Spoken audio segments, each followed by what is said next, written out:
Go! Watch the ball! Watch the ball!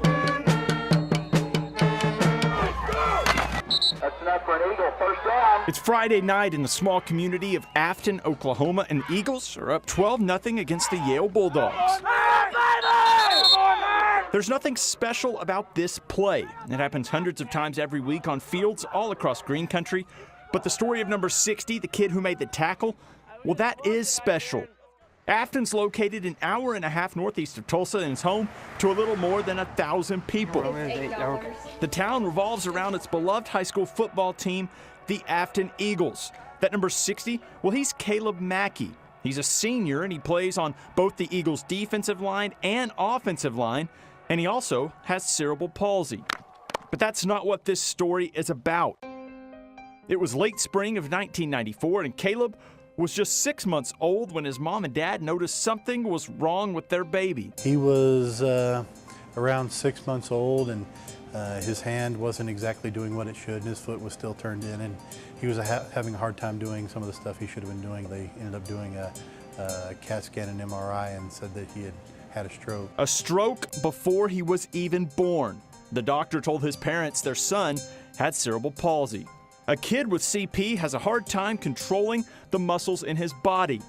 With that diagnosis, Kaleb's long journey began. I took him to all his, his physical therapy appointments, and, from not being able to walk even, until he was over 2 before he was taking steps by himself. And a lot of times then he even used a little walker thing.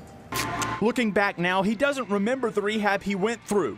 It would be football that would provide the first hint that he was facing issues his friends were not. When I first started playing football is probably when I noticed the most that putting on just little things like putting on my pads, I had to do it differently, and it was harder for me. Instead of becoming discouraged, Kaleb learned how to live with CP, but being one of 6 kids, it wasn't always easy. He's always had to try really hard, and I'm only like 19 months younger than him, and so growing up, I learned to walk fine, but he had to struggle to do that.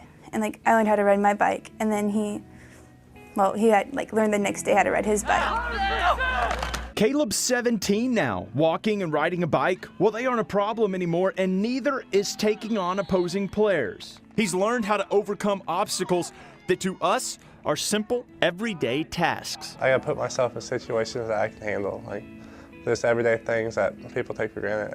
I just have to do them in the same things that they do. So. I really learned how to tie my shoes. That was a hard struggle, but I can do it now. If you stop and think about what cerebral palsy can do to your body, you might begin to feel a bit of pity for Kaleb, but that would be a mistake. He doesn't see it as a handicap, and he doesn't want you to either. I've never looked at it as a handicap towards myself. I just feel that I have to do everything that everybody else has to do, and it just might be a little bit different, but I get the job done. Handicap, I see wheelchair and I see sticker in the window. Kaleb won't even walk on crutches when he's hurting, so no handicap.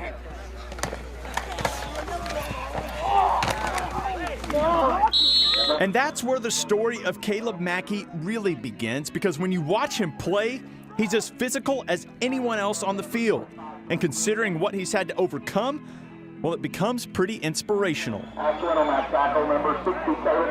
When you face adversity and things like that, and just things you take for granted on a daily basis, you look back and just think about how he rolls out of bed and the things that he's able to accomplish with the adversity he faces, just remarkable. He's definitely motivation for a lot of kids, especially when you see him busting his tail 100% of the time, never quitting. You can't get beat off the snap. You gotta stay low right here. If you're thinking this sounds like a script from a movie, you'd be right. Kaleb's been nominated for the Rudy Award, named after the iconic sports movie about an underdog beating the odds to play for Notre Dame.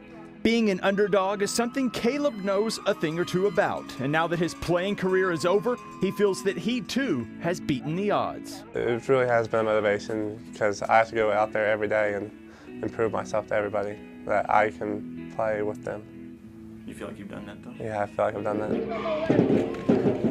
But unlike Rudy, Kaleb has no plans to play football in college, and now that his playing career is over, he's focused on becoming a college student. I see myself going to college and getting into an engineering program and having a normal life. There's nothing about Kaleb's story that is normal. From learning how to walk and tie his shoes to learning how to ride a bike and then to play football, it's all been a struggle, and it's all taught those around him a thing or two about life. His story, I think, if anything, is about determination and about, you know, being competitive in a world where, you know, you have obstacles that you have to overcome. Just how to live life, just how to enjoy the moment for what it is, and try to excel in everything you do. I look up to him a lot.